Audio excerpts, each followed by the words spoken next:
Buenas, una vez más estamos aquí para seguir trabajando en ciertos temas que son bastante controversiales, que es importante que aprendamos a estudiarlo y a aceptar muchas verdades que tal vez no entendemos ni creemos. Al vernos nosotros confrontados con estas cosas deberíamos de ir a escudriñar las escrituras de veras y entender bien el plan del Señor para nosotros, esta generación que estamos viviendo. Yo creo que es la última generación porque los acontecimientos que van a acontecer en la siguiente década nos van a poner en una situación embarazosa, porque muchas cosas que creemos hoy pues, no son cosas que nos preparan, ni son verdades. Como he dicho anteriormente, hay muchas voces afuera que están hablando de temas que no tienen nada que ver con el tiempo que estamos viviendo, ni las cosas que van a suceder. Nos están dando falsa esperanza. Y pues mi trabajo es eso.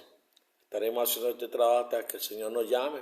Pues, son últimos años de vida mientras tengamos la fortaleza y el pensamiento de nosotros esté conforme a la voluntad del Señor y caminando de acuerdo a Él. Pues vamos a hacer este trabajo. Pero es que hay muchos de ustedes que se inquieten, puedan estudiar mejor la profecía, porque muchos de ustedes son jóvenes que tienen unas cosas bastante raras que creen que no tienen nada que ver con las cosas que acontecerán en esta década.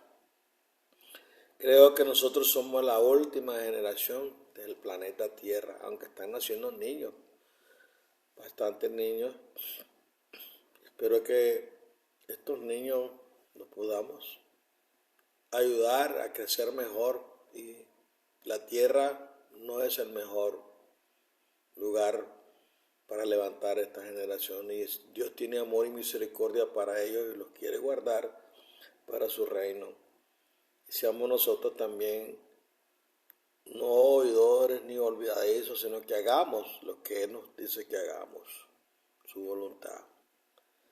Hay un tema que voy a usar bastantes, unos términos que espero que los entiendan bien esos términos, ya que para hacer diferencia de lo que voy a decir, pues tenemos que investigar quién es el verdadero Israel de Dios, los que pertenecen al pueblo que va a morar en la tierra por toda la eternidad.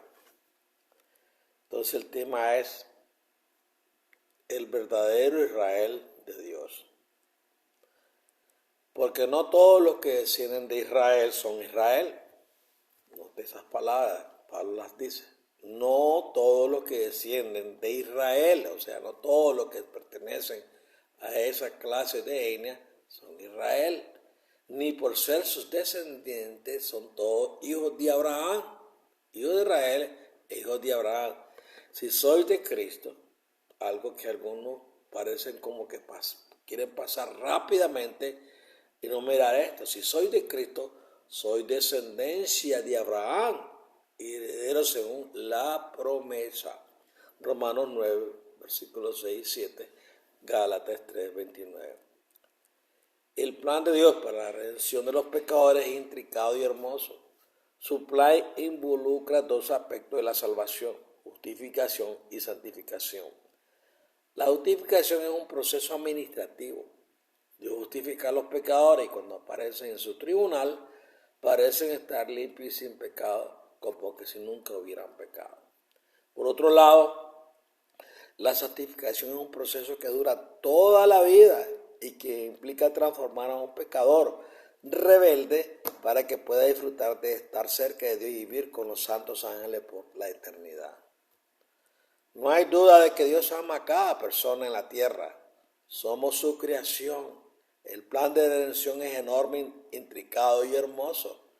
Dios determinó desde el principio del pecado que ciertas personas, a quienes Él ha elegido para ser depositarios de su evangelio, transmitirán su evangelio al mundo. Debido a que el plan de redención tiene poder transformador, debido a que es enorme en alcance y propósito, debido a que miles de millones de seres humanos aparecerían y desaparecían en la tierra antes de que se completara el plan de redención, el Padre determinó que sus fideicomisarios estarían bien informados acerca de su plan y representantes de su amor. Dios, el Padre, estableció un fideicomiso. En términos simples, un fideicomiso en vida es un acuerdo en el que una persona, el otorgante, en esta ocasión el Padre, transfiere algo de valor a una segunda persona, usted y yo, el beneficiario, a través de los esfuerzos de una persona, usted y yo también, un fiduciario. Los fideicomisos se utilizan para distribuir activos por diversas razones. Si un otorgante está demasiado ocupado con otros asuntos, si está fuera del país o si está demasiado enfermo para ocuparse de los asuntos por sí mismo, ese otorgante puede establecer un fideicomiso en vida y entregar la distribución de sus activos a su fiduciario. Por supuesto, cuando un fideicomisario acepta servir un fideicomiso, le promete al otorgante que cumplirá sus deseos. Por lo general, los deseos del otorgante están claramente estipulados en el fideicomiso para que no pueda haber malentendido entre el otorgante y el fiduciario. Típicamente, un fideicomiso en vida es diferente de un testamento o testamentario. Un testamento es un documento en el que una persona declara que sus bienes serán entregados a otras personas o personas después de su muerte. La principal diferencia entre un testamento testamentario y un fideicomiso en vida es que un testamento entra en vigor tras la muerte del otorgante, mientras que un fideicomiso en vida puede entrar en vigor inmediatamente mientras el otorgante está vivo. He presentado las diferencias esenciales entre un testamento testamentario y un fideicomiso en vida para que pueda ver por qué el Padre estableció el plan de redención como un fideicomiso en vida en lugar de un testamento testamentario. El Padre diseñó el plan de redención como un fideicomiso vivo por dos razones. Primero, el Padre es inmutable y su evangelio es eterno. Aunque la fe en Dios se expresa de diferentes maneras y en diferentes momentos, el fundamento de la redención nunca cambia. La fe en Dios es un prerequisito eterno porque no hay otra manera en que los seres finitos puedan honrar, amar y adorar a un Dios infinito de amor. El Padre estableció el plan de redención como un fideicomiso vivo para que las enormes bendiciones y beneficios de su evangelio eterno pudieran ser desembolsados inmediatamente a toda la humanidad, los beneficiarios. Nota, el Evangelio eterno se define como un cuerpo integral de conocimiento que incluye la verdad sobre el Padre Jesucristo, su amor por los seres criados, sus procesos judiciales, la oferta de redención y el principio subyacente a los sabios y justas leyes de Dios Todopoderoso. En segundo lugar, Dios, en su infinita sabiduría, supo de antemano que el liderazgo de servicio era la mejor manera de difundir la luz de su evangelio eterno a aquellos que se encontraban en la oscuridad. El liderazgo de servicio ocurre cuando un hermano, es decir, un administrador iluminado, sirve a otro hermano, el beneficiario que vive en la oscuridad en nombre de un otorgante, Dios el Padre. Era el plan de Dios el Padre para que el mundo entero fuera testigo de una representación práctica de su amor, así como de una proclamación de luz a través de sus siervos, sus depositarios. El Padre quería que el mundo descubriera que cada vez que las personas ven a uno de sus humildes depositarios, ven un destello del Dios mismo. Para hacer viable su fideicomiso vivo, Dios dio a sus fideicomisarios muchas ventajas intelectuales, espirituales y físicas. También les pagó bien y dio a sus fideicomisarios riquezas para llevar a cabo su tarea. Desde el principio del pecado, Dios ha utilizado fideicomisarios para distribuir los beneficios de su evangelio a sus beneficiarios que se encuentran en pobreza espiritual y oscuridad. Desafortunadamente, la historia bíblica indica que como grupo de personas, los fideicomisarios de Dios han tenido un desempeño pero muy pobre. Por lo general, terminan en un estado desesperado de arrogancia e ignorancia. Muy común eso. Antes de entrar en medio de este tema, tengan en cuenta esta idea. este estudio consta de 2 segmentos. El primer segmento se centra en el uso que Dios hace de los fideicomisarios, nosotros. El segundo segmento se centra en la importancia de ser herederos de Abraham. Todos temas están íntimamente relacionados y son muy importantes. Creo que estas copias son mucho más fáciles de entender para la mayoría de las personas si se cuenta primero el panorama general respecto a la tutela, lo que hace que el concepto del oído de Dios sea más fácil de entender. Por tanto, la primera parte de este estudio se centrará en el panorama general respecto del uso que Dios hace de los fideicomisarios. Nosotros. Mira la lista a continuación y observe 7 grupos de fideicomisarios. Después de que el pecado sea destruido y la tierra sea renovada, los redimidos de todas las edades servirán como depositarios del Evangelio eterno de Dios. En otras palabras, los beneficios que Dios, el concedente, quiere distribuir a sus beneficiarios, el universo entero nunca tendrán fin, y los fiduciarios que entregarán los bienes de Dios al universo serán aquellos que vencieron las tentaciones del mundo a través de la fe en Dios. Por favor, considere esta lista de fideicomisarios por un momento. Preste atención, ¿verdad? Preste atención a esos términos que estoy hablando, que no lo escucha en ningún otro lugar, en las iglesias, mucho menos los líderes o los que están predicando. Hay 7 grupos de fideicomisarios. Los patriarcas primero, la familia de Abraham segundo, la nación de Israel tercero, la iglesia cristiana 4, el movimiento protestante 5, los 144,000 6 y los redimidos de todas las edades 7. Vamos a hablar sobre esos 7 importantes fideicomisarios que él designó. Los patriarcas. Irónicamente, el primer depositario del plan de redención fue Adán, el mismo hombre que trajo el pecado y la condenación a toda la humanidad. Dios reveló a Adán los elementos esenciales de la redención. A su vez, Adán recibió el encargo de enseñar a su descendencia sobre el pecado y el plan de Dios para la redención. El primogénito varón de cada generación heredó el privilegio de convertirse en un líder servidor del Evangelio. Si cada fideicomisario cumpliera con su responsabilidad, todos los hogares de la tierra escucharían el Evangelio y se beneficiarían de sus provisiones. Pero Caín, el hijo primogénito de Adán, no quería ser un líder servidor. Caín era arrogante y seguía las inclinaciones de su corazón carnal. Caín no mostró falta de respeto hacia el Dios al decir por sí mismo cómo se debería adorar a Dios. Ofreció fruta en lugar del cordero requerido, y el padre no mostró respeto por la ofrenda de Caín. Cuando el padre reconoció la ofrenda de Abel, Caín se indignó porque el padre le dio a Abel un honor mayor que el primogénito de la humanidad. Más tarde, Caín mata a su hermano menor por celos. Cuando Adán y Eva tenían 130 años, Eva dio a luz a Set. Estudia la descendencia de Adán hasta la época de Noé y el diluvio, aprendemos que con la excepción de Caín, la tutela del Evangelio se transmitió al primogénito de cada generación. Estos fideicomisarios se llaman patriarcas o ancianos, porque un patriarca es respetado como una persona con experiencia, una persona que ha adquirido sabiduría y comprensión. Evidentemente, muchos de los descendientes de Adán siguieron los pasos de Caín. La Biblia indica que los fideicomisarios comenzaron a predicar la palabra del Señor, es decir, comenzaron a predicar a aquellos que no deberían haber estado viviendo en oscuridad.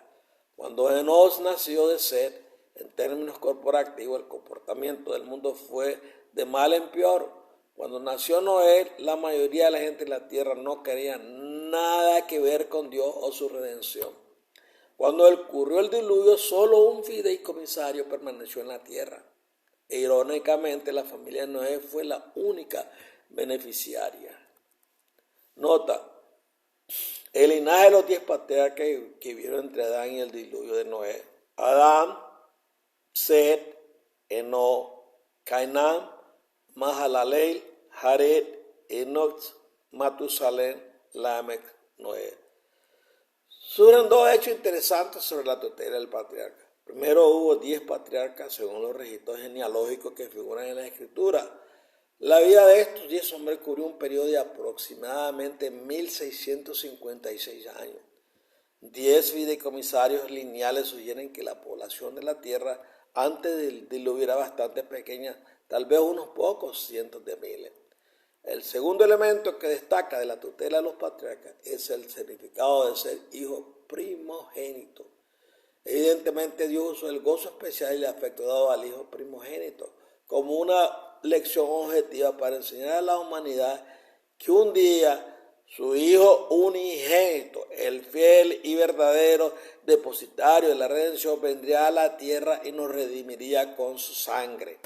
En la práctica, los primogénitos eran especialmente honrados porque practicaban la máxima: la edad precede a la belleza.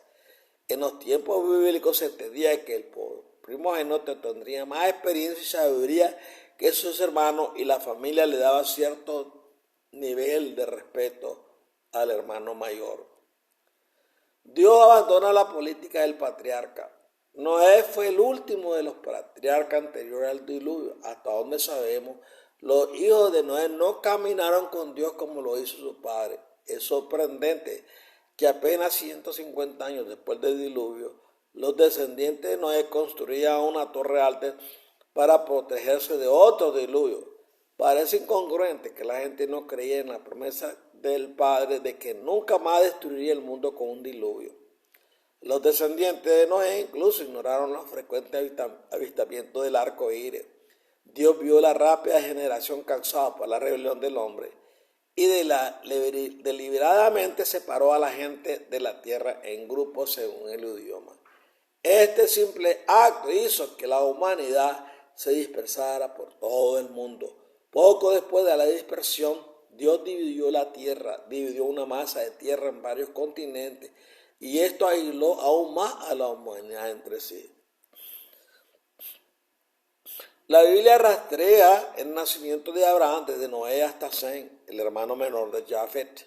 Si he calculado correctamente, Abraham tenía unos 7 años cuando murió Noé. Si Noé vivió el resto de su vida en el área alrededor de la montaña de Ararat, entonces parece probable que Abraham no se reuniera con el antiguo patriarca. Noé murió a la edad de 950 años y también lo hizo la tutela y el legado de los patriarcas que comenzaron con Adán. Ahí llegamos. 2. Dios empezó de nuevo con Abraham. Después del diluvio de Noé, Dios exaltó nuevas generaciones que descendieron de Noé para comenzar de nuevo con un nuevo grupo de administradores. Miró hacia la tierra y encontró a un hombre de corazón abierto llamado Abraham. Abraham respondió favorablemente al llamado y la invitación de Dios a ser administrador. Es importante señalar también que Abraham, más tarde llamado Abraham, no estaba en una línea biológica para recibir una tutela transmitida al primogénito. De hecho, es muy dudoso que Abraham fuera el primogénito de su padre, Taré, pero Dios estaba empezando de nuevo y Abraham era en su mayor parte un hombre honesto. Abraham caminó con Dios y se hizo amigo de Dios. Después de probar la fe de Abraham, Dios se propuso convertir a los descendientes inexistentes de Abraham en una familia de fideicomisarios. En otras palabras, el Padre desempolvó la custodia del Evangelio eterno que originalmente le dio a Adán y lo implementó nuevamente. Esta vez, sin embargo, la tutela no pasaría al hijo primogénito, sino que pasaría a la familia de Abraham. A Abraham se le puede llamar el padre de los fieles, porque cada descendencia que confiara en Dios como lo hizo Abraham sería considerado un depositario del Evangelio. La fidelidad era mucho más importante para Dios que el orden genealógico. Note la progresión de los fideicomisarios trazada desde Abraham. Estos fueron los 7 hijos de Abraham. Nótese que Ismael no fue considerado un administrador porque ese fue el primogénito. Abraham, Ismael, Isaac, Sinram, Yosham, Medan, Madian, Ishbak, Shuab. Sus esposas, Agar, Sara, Setura. Note nuevamente que la tutela no pasó al hijo primogénito de Isaac, Esaú, Jacob. Note nuevamente la tutela pasó por alto a Rubén, Simeón y Leví y pasó a Judá. Jacob, Rubén, Simeón, Leví, Judá. Note nuevamente que la tutela no pasó a el primogénito de Judá, porque Dios mató a Judá, Incluso un estudio casual de la historia bíblica revela las consecuencias degenerantes del pecado. En un mundo lleno de pecados no es natural tener fe en Dios. Comenzando con Abraham y Sara, leemos cómo se cansaron de esperar un hijo en Dios. Tomaron el asunto en sus propias manos y el resultado fue Ismael. Esaú fue el primogénito de Isaac, pero Jacob intentó robar la primogenitura mediante engaño solo para descubrir que Dios no aceptaría su traición. Rubén, el hijo primogénito de Jacob, era emocionalmente inestable y no se comportaba de una manera digna del encargo sagrado otorgado al primogénito. Jacob le negó la primogenitura a sus siguientes hijos, Simeón y Leví, debido a su violencia y crueldad. Entonces Jacob le dio los derechos paternales y el encargo sagrado a su cuarto hijo, Judá. En la siguiente generación, Dios mató al primogénito de Judá, por su maldad. A partir de ese momento, los esfuerzos de Dios para que la familia de Abraham entregara el plan de redención a los habitantes de la tierra se desmoronaron. Cuando los fideicomisarios no cumplen con los términos del fideicomiso establecidos por el otorgante, los beneficiarios no pueden recibir los activos o obsequios que el otorgante desea que tenga. Como consecuencia de su delincuencia, Dios envió a la familia de Abraham a Egipto. Es irónico que José, un fiel nieto de Abraham, fuera quien preparó el escenario para que su familia se convirtiera en esclava. Debido a una vida sin fe, Dios permitió que la familia de Abraham se convirtiera en esclava del faraón y perdieron la exaltada oportunidad de servir como depositarios del evangelio durante los siguientes 40 años. 3. Dios comienza de nuevo, llama a Moisés. Un día, una zarza ardiente en el desierto de Araba, Dios llamó a Moisés para que fuera depositario del evangelio. Moisés no era el primogénito de su familia ni era miembro de la tribu de Judá. En ese momento el linaje ya no importaba, porque Dios estaba empezando de nuevo. Adán y los patriarcas habían fracasado. Abraham y sus descendientes inmediatos ya han fracasado. Sin embargo, el Padre, cumpliendo sus promesas a Abraham, comenzó de nuevo con una descendiente lejano de Abraham. Necesitaba un hombre que liberara a los hebreos de la esclavitud egipcia para poder empezar de nuevo. Entonces, Moisés, el asesino convertido en pastor, se convirtió en depositario del evangelio eterno. En el monte Sinaí, Dios ofreció a la nación de Israel la oportunidad de convertirse en depositarios del plan de redención y ellos aceptaron.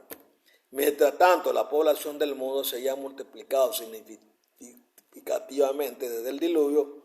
Muchas naciones tribales estaban esparcidas por la tierra y la mayoría de ellas no sabían acerca del Dios del cielo ni de su asombroso evangelio. Entonces, trabajando a través de sus nuevos fideicomisarios, Moisés y su hermano Aarón, Dios se propuso nuevamente hacer de los descendientes de Abraham una familia de fideicomisarios. En el monte Sinaí, Dios también promovió a la tribu de Leví para encima de las tribus para que fuera un grupo de fideicomisarios especiales para su familia de fideicomisarios. Sin embargo, después de unos siglos se hizo imposible saber quién lideraba a quién. Los levitas no eran diferentes de los miembros de las otras tribus. Hicieron las mismas cosas malas ante los ojos del Señor una y otra vez.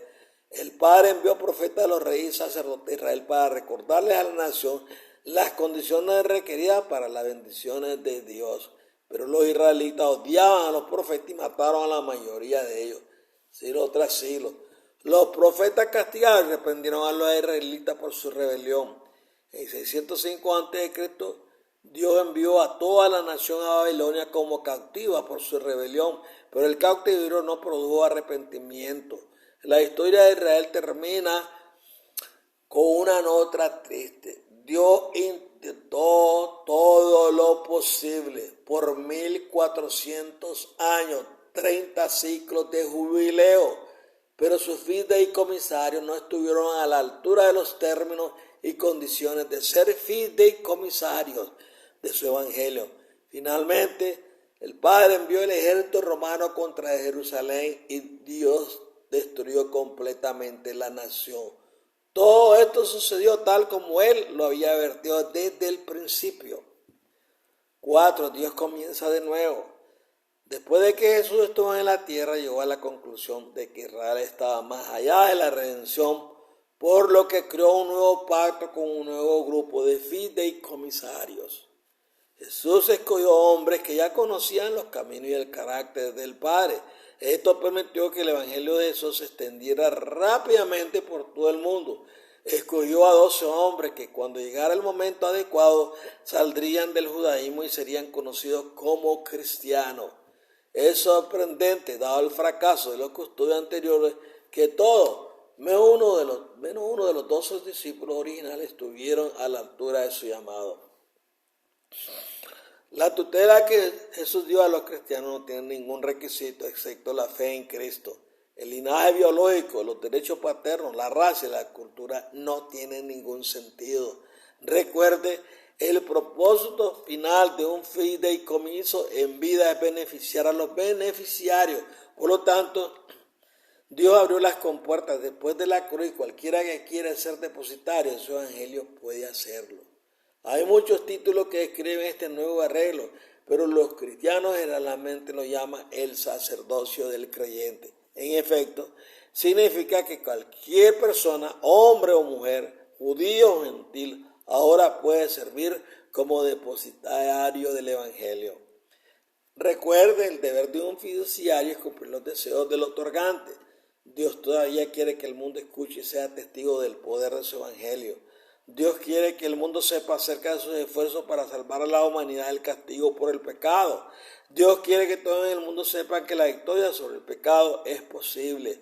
Dios quiere que el mundo sepa que el gozo, la felicidad y la paz duradera vendrán si los hombres y las mujeres obedecen sus leyes y mandamientos. Dios quiere que sus fideicomisarios sean ejemplos vivos de su evangelio, porque ver para creer. La historia de la iglesia cristiana no es sana ni gloriosa. Unos 500 años después de que Jesús regresara al cielo, la iglesia cristiana pasó de ser los perseguidos a los perseguidores de los santos. En términos corporativos, la iglesia cristiana repitió la historia rebelde de la nación judía. Los líderes cristianos se centraron en el poder y la riqueza, se olvidaron de Dios y odiaron a los que amaban su evangelio. Durante la Edad Media, la iglesia destruyó a muchas personas que defendían firmemente la verdad de Dios. El pecado arruina constantemente a los depositarios de Dios, porque la naturaleza carnal es hostil hacia el evangelio eterno. La naturaleza carnal es egoísta y engreída. La historia bíblica confirma que los depositarios de Dios siempre fracasan porque la humanidad está maldita con la naturaleza carnal. Cuando la naturaleza carnal gobierna, existe una tentación irresistible de redirigir así uno mismo los bienes que pertenecen a los beneficiarios del otorgante. Naturalmente, es más fácil conservar, acaparar riqueza que regalarla, siendo un humilde conducto a través del cual la riqueza puede fluir. Estamos viviendo en las mismas condiciones. Ese testimonio tan malo que llevan los que hoy son fideicomisarios los está matando y los va a destruir. La naturaleza carnal está siendo alimentada por el ego. 5. Dios comienza de nuevo. El control de hierro de la Iglesia Católica Romana en Europa finalmente se rompió en 1798 y la libertad resultante permitió que un nuevo grupo de personas tomaran en serio la comisión del Evangelio. Así como el cristianismo surgió de la cuna del judaísmo, el protestantismo surgió del suelo del catolicismo. Una vez más, Dios renovó y extendió el privilegio de la tutela a cualquiera que estuviera dispuesto a proclamar y demostrar su evangelio eterno. Tengan en cuenta que la confianza básica permanece intacta. El concedente, Dios, quiere que todos en el mundo, los beneficiarios, se beneficien de su evangelio eterno. Para hacer esto, el otorgante continúa buscando fideicomisarios fieles que cumplan con los términos y condiciones de su confianza. En la actualidad eso es lo que él hace, escoger hombres que estén establecidos en verdad, sean transparentes, tengan un testimonio vivo de lo que Cristo puede hacer en sus vidas, y esos son los fieles fideicomisarios que ahora en estos momentos están preparándolo a usted y al pueblo que está en apostasía. Desafortunadamente el protestantismo también ha fracasado y ha abandonado el cumplimiento de los deberes que Dios le había encomendado. El protestantismo ha perdido su visión y su propósito. Se ha vuelto indiferente al evangelio eterno debido al materialismo y al humanismo. La prosperidad ha despojado al protestantismo de su impulso. El despertar espiritual que impulsó el protestantismo en el siglo XVIII, muerto está. Muchas personas todavía afirman que son manifestantes, pero pocos protestantes recuerdan la protesta. Número 6. Dios comienza de nuevo. En caso de que lo haya olvidado, un fideicomiso en vida es un acuerdo mediante el cual un otorgante transfiere algo de valor a sus beneficiarios utilizando los servicios de un fiduciario. Ahora vivimos 2000 años después de que Jesús viviera en la tierra, y los católicos y protestantes juntos representan solo el 25% de la población mundial. El mundo tiene ahora más personas viviendo en él que en cualquier otro momento de su historia, más de 8.000 millones y pico de personas. Como porcentaje de la población de la tierra, sería justo decir que muy pocas personas dentro de este 25% realmente conocen y comprenden los términos y condiciones contenidas en el evangelio eterno. Muy pronto sonarán las 7 trompetas del Apocalipsis y el mundo entero descubrirá el gran disgusto de Dios con la humanidad. Dios está enojado con ellos. Jesús seleccionará y empoderará a un nuevo grupo de 144,000 personas como depositarios del evangelio eterno antes de que comience la gran tribulación. Ahora usted entiende cuál es el rol de los 144,000 fideicomisarios nuevos que el Señor tiene preparados para la gran tribulación. Estos hombres y mujeres fieles vendrán de todas las naciones, idiomas y religiones. Jesús les dará a los 144,000 una comprensión del evangelio eterno y les dará el poder del Espíritu Santo para que puedan hablarle al mundo acerca de la redención. Este grupo de 144,000 personas lograrán en 1260 días todo lo que Dios desea. Los 144,000 confrontarán a cada persona en el mundo con el evangelio eterno e inmutable de nuestro Señor Jesucristo, y cada persona tendrá que tomar una decisión en favor o en contra de él. Los 144,000 no fracasarán. Ellos lograrán todo lo que el Señor quiere que se haga. Bendito sea mi Señor que logra su propósito. 7. Los últimos fideicomisarios de Dios vivirán para siempre. Este estudio sobre los depositarios de Dios no termina con la segunda venida. Las personas redimidas servirán como depositarias del evangelio eterno por toda la eternidad.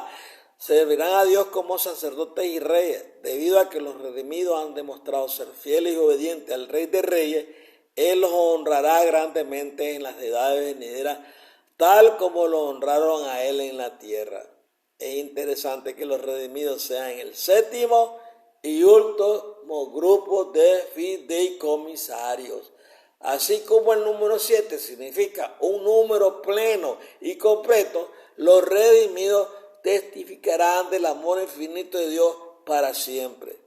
7 grupos de fideicomisarios, los voy a nombrar otra vuelta. Los primeros fueron los patriarcas, el segundo fue el linaje de Abraham, los terceros fueron la nación de Israel, los cuartos fue la iglesia cristiana, El quinto fue el movimiento protestante. Y el sexto, los 144,000. Séptimo, los redimidos de todas las edades. Resumen, cuando comenzó el pecado, Dios implementó el plan de redención como un encargo vivo. Dios determinó que los hermanos iluminados trabajaran humildemente por sus hermanos en las tinieblas. Dios también determinó que sus fideicomisarios deberían ser ejemplos vivientes de vivir por fe, mostrando su amor y gracia. Los fundamentos del Evangelio eterno nunca cambian, aunque las expresiones de fe sí cambian. En otras palabras, no hay otra manera de agradar a un Dios infinito que mediante la obediencia fiel. A través de los tiempos, los fideicomisarios de Dios han demostrado ser un fracaso. Esta es la razón por la cual los depositarios finales del Evangelio eterno serán sellados. La naturaleza carnal será removida antes de que comiencen su trabajo. Esto permitirá a los 144,000 lograr todo lo que Dios quiere. Con suerte, este estudio le ilumina el hecho de que los fideicomisarios de Dios son solo eso, fideicomisarios, no son el otorgante de la redención. De hecho, los fideicomisarios no pueden salvar a nadie ni condenar a nadie. Esta es la obra de Dios. Lo único que los depositarios de Dios tienen para ofrecer es iluminación. A través de la palabra y la acción, sus vidas reflejan la luz del Evangelio eterno, debido a que la salvación no viene a través de una iglesia o una tribu. Una multitud innumerable de santos cantarán juntos en la orilla del cielo. La salvación pertenece a nuestro Dios que está sentado en el trono y al Cordero. Después de haber oído esta enseñanza, como dice, esta historia de lo que ha sucedido durante los 2,000 años, o los 6,000 años más que todo, vamos a contarle ahora la parte 2. Ponga mucha atención, voy a usar términos de letras y números, y me entienda bien porque es importante para que usted se dé cuenta qué motivación traigo detrás de este mensaje. Los deseos grandes de que los cristianos de hoy despierten a verdades eternas y que dejen todas esas falsedades que han sido enseñadas. La parte 2. Ahora que hemos considerado el concepto del fideicomiso en vida, podemos examinar otro tema importante.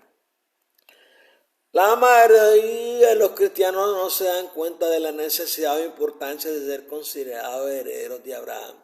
Lean este versículo. Si soy de Cristo, entonces soy descendencia de Abraham, griego esperma, y heredero según la promesa. Sin comprender la profunda importancia del versículo, aquí está el problema. Hace mucho tiempo Dios prometió darle al mundo a Abraham y sus descendencias. Si los cristianos no son contados como herederos de Abraham, entonces no tendrán un lugar donde pasar la eternidad. Examinaremos este interesante tema en un momento. Por ahora, considere esto. Cuando 2 personas se casan, se dice que están involucradas 6 personas. Un ejemplo. Cuando 2 personas se casan, se dice que están involucradas 6 personas. ¿Entiende este lenguaje? Ahí está el tipo que cree que es. Ahí está el chico que ella cree que es. Ahí está el tipo que realmente es. Ahí está la chica que él cree que es. Ahí está la chica que ella cree que es. Ahí está la chica que realmente es. Normalmente después de 2 años de matrimonio, solo 2 de las 6 personas originales siguen vivas. El chico que él realmente es y la chica que ella realmente es. La muerte de 4 personas se anuncia un día solemne cuando uno de los cónyuges le dice al otro: has cambiado, tú no eres la persona con la que me casé. He utilizado este ejemplo del matrimonio para demostrar que los 2 cónyuges pueden parecer 6 personas diferentes. De manera similar, 2 grupos de personas, ovejas y cabras, pueden describirse como 12 tipos diferentes de personas a los ojos de Dios. Con esto en la mente, consideremos las siguientes definiciones y observemos el nombre de la variable que identifica a cada grupo, porque estas variables se utilizarán a lo largo de este estudio. Judío, 1. J1, mira la letra J, es judío, 1. Un judío, un individuo que desciende de Abraham, ama a Dios, vive por la fe, un santo. J2, judío 2, un individuo no religioso que tiene padre, herencia o cultura judía. J3, judío 3, un judío, un fanático religioso que es un individuo ignorante, arrogante, sin amor y testarudo, cuyo Dios es su opinión religiosa. Judío 4, Israel, corporativamente hablando, todos los judíos. Ahora hablamos de los cristianos, voy a usar la palabra C para cristiano. C1, un cristiano, un judío o gentil, nacido de nuevo que ama a Jesús, vive por fe, un santo. C2, cristiano 2, un cristiano, un individuo no religioso que no tiene ningún interés en Dios, pero tiene padre, herencia o cultura cristiana. Cristiano 3, un cristiano, un fanático religioso que es un individuo ignorante, arrogante, sin amor y testarudo, cuyo Dios es su opinión religiosa. Cristiano 4, cristiano, corporativamente hablando, todos los cristianos. Ahora hablamos de la palabra 3, gentiles, la G. G1, un gentil, un individuo como Cornelio cuyo conocimiento de la verdad acerca de Dios es inexistente o limitada, pero todo lo que sabe, ama a Dios y camina obedientemente con Dios según el Espíritu Santo que lo guía. Vive a la altura de todo lo que sabe que tiene razón y es verdadero, un santo. G2, un gentil, un individuo no religioso que no tiene ningún interés en Dios, la mayoría. G3, un gentil, un fanático religioso que no es ni cristiano ni judío, que es ignorante, arrogante, carente de amor, un individuo testarudo cuyo Dios es su opinión religiosa.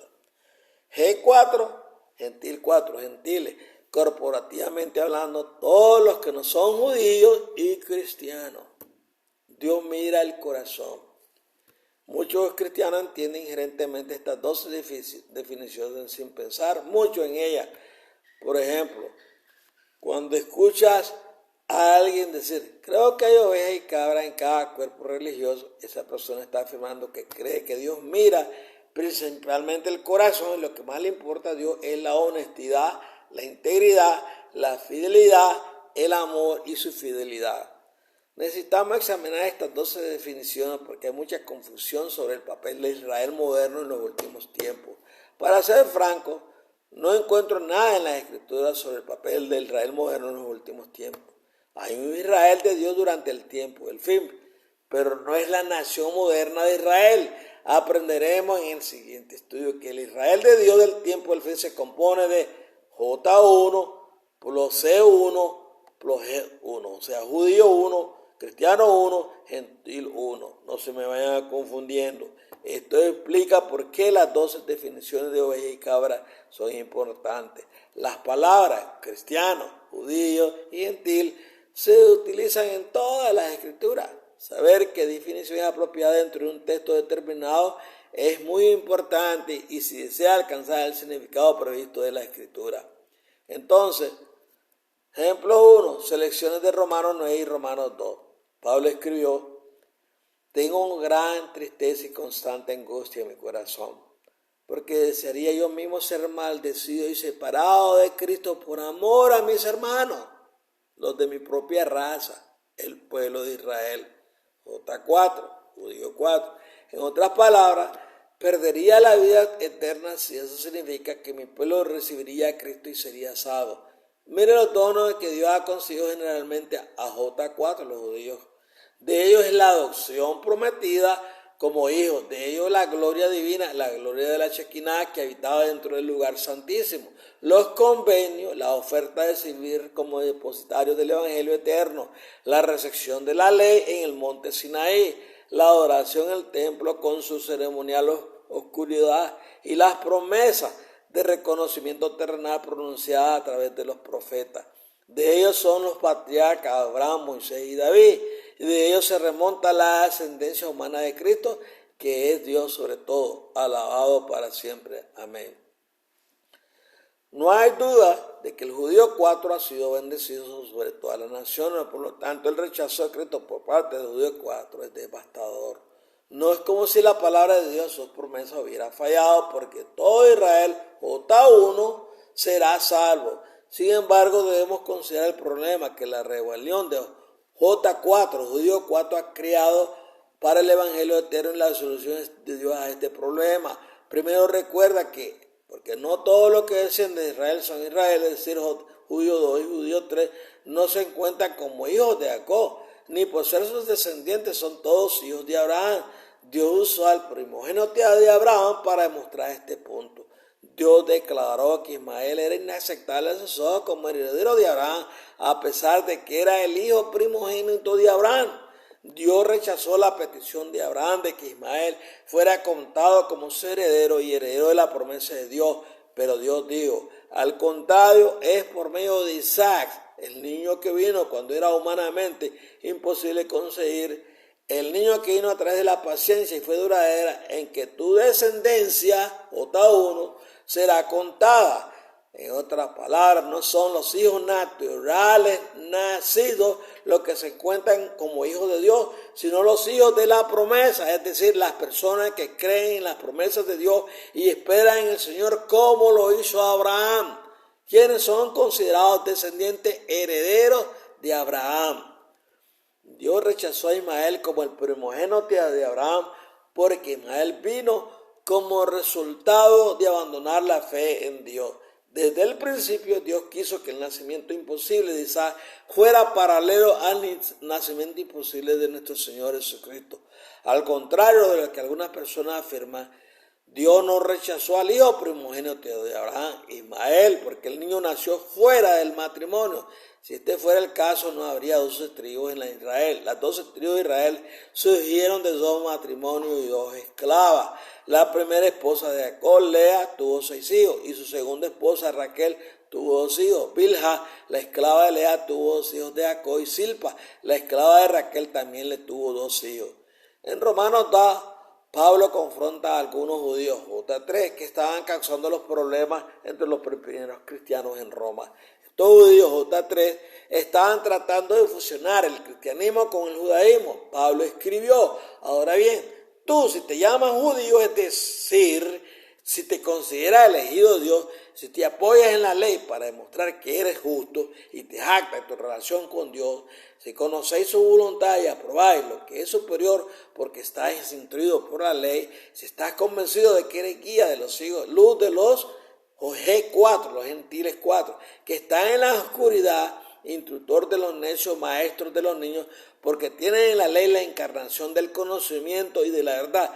Tú, pues, que enseñas a los demás, ¿por qué no te enseñas a ti mismo? Ustedes que predican contra el robo, entonces, ¿por qué roban? Tú dices que la gente no debe cometer adulterio, entonces, ¿por qué cometes adulterio? Ustedes que aborrecen los ídolos, entonces, ¿por qué roban los templos y llevan su oro y su plata? Tú que te jactas de obedecer la ley, ¿por qué entonces deshonras a Dios al quebrantar la ley? Bien sabes que Israel, J4, tiene una reputación terrible entre los gentiles como un pueblo arrogante y rebelde. Israel tiene una larga historia de ser odiado y despreciado por sus vecinos debido a la forma en que se salta a sí mismo como los elegidos de Dios y, sin embargo, trata a los gentiles como si fueran menos que perros, como pueblo, J4. El Antiguo Testamento los condena constantemente, como está escrito, el nombre de Dios es blasfemado entre los gentiles por causa de vosotros. Razonemos por un momento. ¿La circuncisión tiene valor? Sí. ¿Crees que la obediencia producirá la salvación? Concienzudamente observar la ley, pero debes saber que si infringes la ley solo una vez, te convierte en como si no hubieras sido circuncidado, porque la pena por un pecado es la muerte. ¿Y cómo puedes recuperarte del pecado? Pena del pecado después de cometer un pecado. La circuncisión no te salvará de la muerte. Si aquellos que no están circuncidados y desinformados como Cornelio, G1, guardan los requisitos de la ley por un profundo deseo de caminar con Dios, no serán considerados como si estuvieran circuncidados por Dios. El que no está circuncidado físicamente y no sabe nada del código escrito y sin embargo obedece a la intención de la ley, que es el amor, porque el amor está escrito en su corazón por el Espíritu, Él te condenará a ti, el cual incluso aunque seas judío, J4, tengas el código de Cristo y la circuncisión, eres un transgresor de la ley.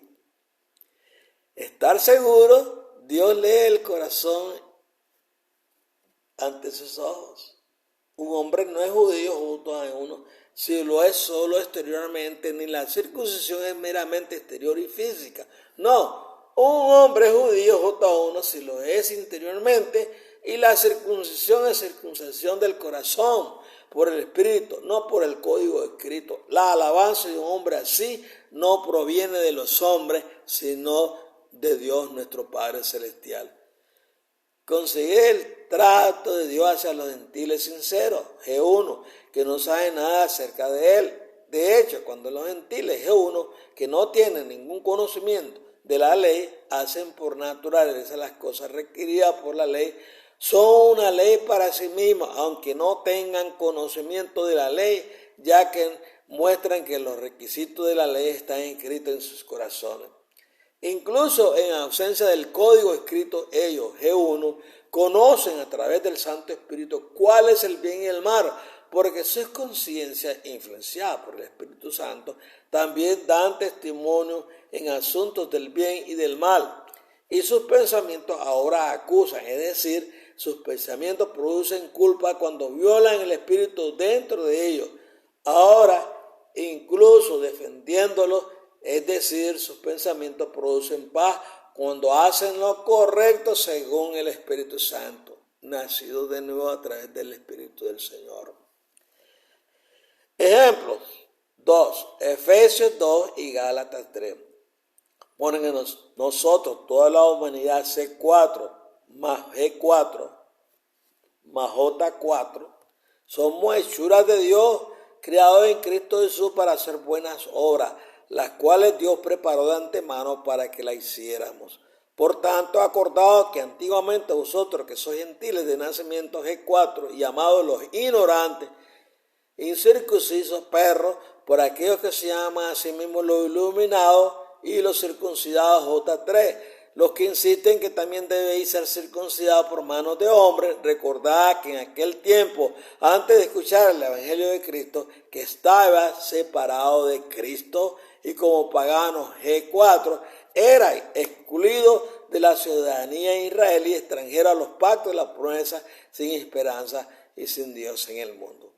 Pero ahora, en Cristo Jesús, vosotros que ya estaban lejos, habéis sido acercados por el sacrificio de nuestro Señor amado Jesucristo, porque Él mismo es nuestra paz. Él es nuestro medio para la reconciliación, porque Él, que ha hecho de los dos grupos, J1 y G1, en uno cuerpo de la iglesia, C1, y ha destruido la barrera religiosa que nos mantenía separados, el muro divisorio de la hostilidad, antagonismo religioso, al abolir en su carne la ley levítica con sus mandamientos y regulaciones. Cuando Dios abolió el sistema levítico, Dios destruyó el judaísmo, J4. Como raza humana ya no tenemos un sistema religioso válido que nos separe únicamente de los gentiles, G4. Nuestro sistema religioso entregado por Moisés ha sido anulado. El propósito de Dios al hacer esto era crear en sí mismo un nuevo hombre, C1, de los dos grupos de personas judíos, J1 y gentiles, G1, haciendo así la paz entre nosotros y en este solo cuerpo de creyentes, es decir, la iglesia, reconciliarnos a ambos con Dios mediante la cruz, mediante la cual hizo morir sus enemistades. Él, Jesús, vino y predicó la paz, reconciliación con Dios por la fe, a vosotros que estabais lejos, G4, y paz, reconciliación con Dios mediante la fe a los de nosotros que estábamos cerca, judíos 4, porque por él, judío 1, más G1, ambos tenemos igual acceso al Padre por un solo Espíritu. En consecuencia, ustedes, gentiles, han sido de nuevo G1 ya no son extranjeros ni forasteros, sino ahora son conciudadanos del pueblo de Dios, J1, y miembros de la familia unificada de Dios, C1, edificada sobre el fundamento de los apóstoles y profetas del Antiguo Testamento, siendo Cristo Jesús mismo la principal piedra del ángulo. En él todo el edificio, la iglesia, C1, se une y se eleva para convertirse a un templo santo en el Señor. Dios planeó desde el principio justificar a los gentiles mediante la fe. Considere a Abraham, creyó a Dios y le fue contada por justicia. La Escritura dice que la justicia de Dios le fue acreditada porque la justicia acreditada a Abraham no existía cuando Abraham estaba vivo. La justicia de Cristo se produjo cuando Jesús vivió en la tierra. Él venció toda tentación y su justicia imputada a toda persona que llegue por la fe. Por eso la justicia de Cristo fue acreditada a Abraham. Entiendan entonces que los que creen como creyó Abraham son hijos de Abraham. Y esto ahora incluye a nosotros, los creyentes en el Mesías. Esa es mi heredad, que yo peleo por ella para que usted la entienda. Es la heredad a los creyentes gentiles y judíos, porque de los dos hizo un solo pueblo. La Escritura previó que Dios justificaría a los gentiles por la fe y anunció de antemano el Evangelio a Abraham. Todas las naciones serán bendecidas en ti. Así que los que tienen fe serán benditos juntos con Abraham, el hombre de fe. Todos los que dependen de la observancia de la ley para lograr la justicia están bajo maldición, porque está escrito: maldito todo aquel que no persevere en hacer todo lo que está escrito en el libro de la ley. Claramente nadie es justificado ante Dios por la ley, porque todos han pecado y el justo por la fe vivirá. 4 hechos. Los dos pasajes anteriores iluminan 4 temas que deberían quedar más claros a medida que se desarrolla este estudio. Primero, desde la perspectiva de Dios hay 3 tipos diferentes de judíos: J1 más J2 más J3. Pablo dice que algunos judíos son considerados descendientes de Abraham, J1 o G1, y los otros G2 los G3. No. Desde la perspectiva de Dios hay 3 tipos diferentes de gentiles: G1, G2 y G3. Pablo dice que aunque los G1 no sepan nada acerca del Dios verdadero, se les considera sus hijos porque honestamente viven de acuerdo con todo lo que saben que es correcto y verdadero. Vivir por fe significa hacer lo que se cree que agrada a Dios y dejarle a Él las consecuencias. Cuando Jesús vino a la tierra, 3, abolió el código levítico que puso fin al judaísmo, estableció un nuevo pacto y nombró nuevos administradores, hablando a creyentes judíos y gentiles. Pablo dejó en claro que el propósito de Cristo era unir J1 y G1 para crear C1. Por supuesto, a medida que pasó el tiempo, C1 se fracturó en el cristianismo corporativo, C4, que no tiene nada que ver con vivir por fe. 4. Dios ve a las ovejas y las cabras como 12 grupos distintos de personas. La herencia de Abraham. Ahora llegamos a una pregunta interesante que confunde a millones de cristianos. Porque es importante para Dios que los cristianos C1 sean contados hoy como herederos de Abraham. La respuesta a esta pregunta es que Dios le hizo 3 promesas unilaterales. Unilaterales a Abraham, una promesa unilateral es una promesa independiente, mientras que una promesa bilateral tiene 2 caras. El matrimonio es una promesa bilateral cuando 2 personas prometen amarse, honrarse y apreciarse mutuamente mientras vivan. Si una de las partes del matrimonio no cumple el voto, el pacto se rompe y queda nulo. Por el contrario, no se exige nada a una persona cuando se le hace una promesa unilateral. Por ejemplo, Dios prometió a toda la humanidad que nunca más destruiría el mundo con un diluvio. Esta es una promesa unilateral. La humanidad no está obligada a hacer nada para que se cumpla la promesa. Ahora puedes apreciar las 3 promesas unilaterales que Dios le hizo a Abraham. 1.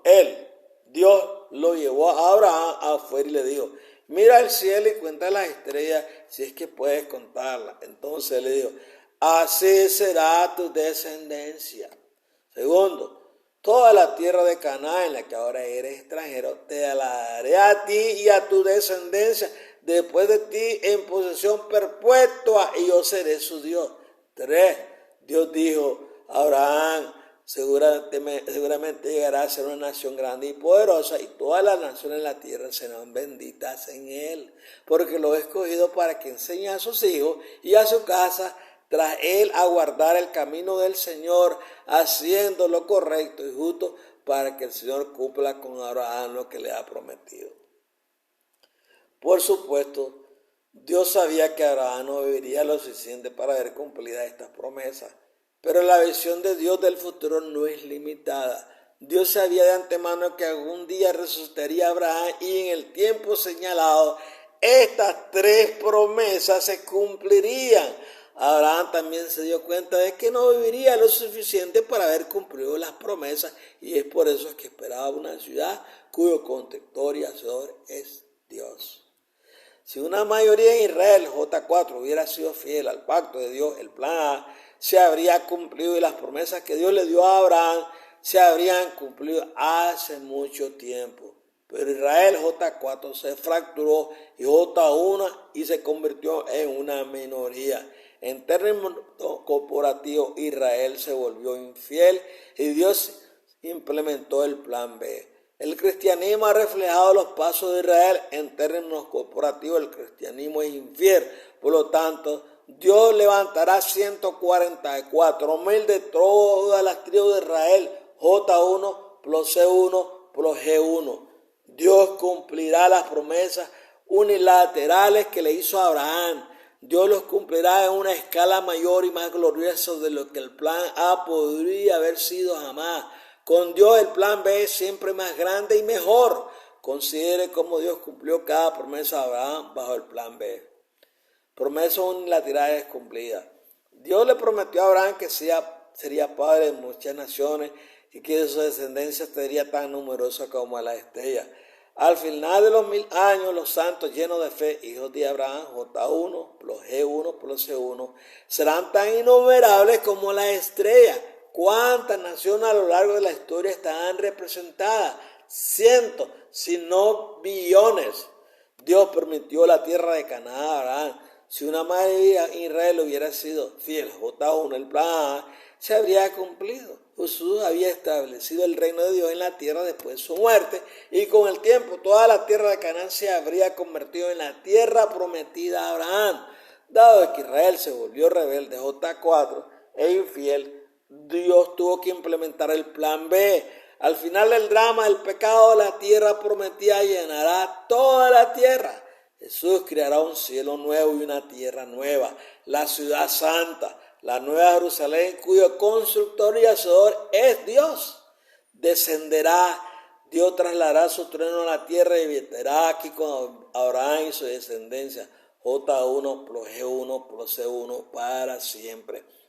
Finalmente, Dios le prometió a Abraham que todas las naciones de la tierra serían bendecidas a través de él. En la tierra renovada, las personas que fueron salvas verán el cumplimiento de esta promesa.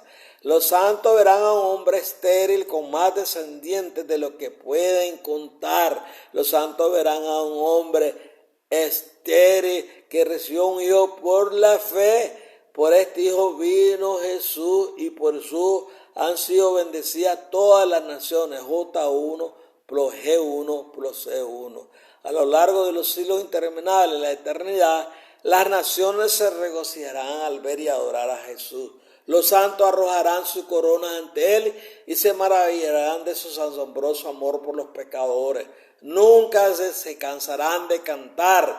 La salvación pertenece al Cordero que vino a la tierra del simiente de Abraham y nos redimió con su sangre. Cuando estas 3 promesas se cumplan, estoy seguro de que Abraham llorará de alegría mientras adora los pies de Jesús. Abraham buscó una ciudad cuyo constructor y hacedor fuera Dios, pero nunca imaginó que la ciudad tenía 1,400 millas cúbicas y muros de 216 pies de espesor. Nunca soñó que el mundo algún día se convertiría en la tierra prometida. Espero que la importancia de ser un heredero de Abraham tenga sentido en ti. Si una persona no es contada como heredero de Abraham, judío uno, gentil uno, cristiano uno, no tiene futuro ni lugar donde vivir. Esta verdad usted no la va a escuchar en ningún otro, porque están perdidos, están mirando las cosas aquí. Sería bonito que usted agarrara este video y lo multiplicara y se los enviara a sus amigos para que entienda la importancia de pertenecer al verdadero Israel de Dios, a los descendientes de Abraham, a los que recibieron la herencia eterna a través de Abraham, que se compone de judíos y gentiles convertidos al Dios de Abraham. Bueno, ha sido un estudio bastante interesante que me ha llenado de bendición y me ha hecho pensar más todavía en la magnitud de este plan maravilloso del Señor. Si usted tiene algo mejor que, como dicen, de dar, pues, délo, envíelo, grábelo, porque usted no puede ocultar verdades eternas. Y así estoy yo aquí. Yo no estoy ya tirando pólvaras en cosas vanas. Estoy hablando de verdades eternas.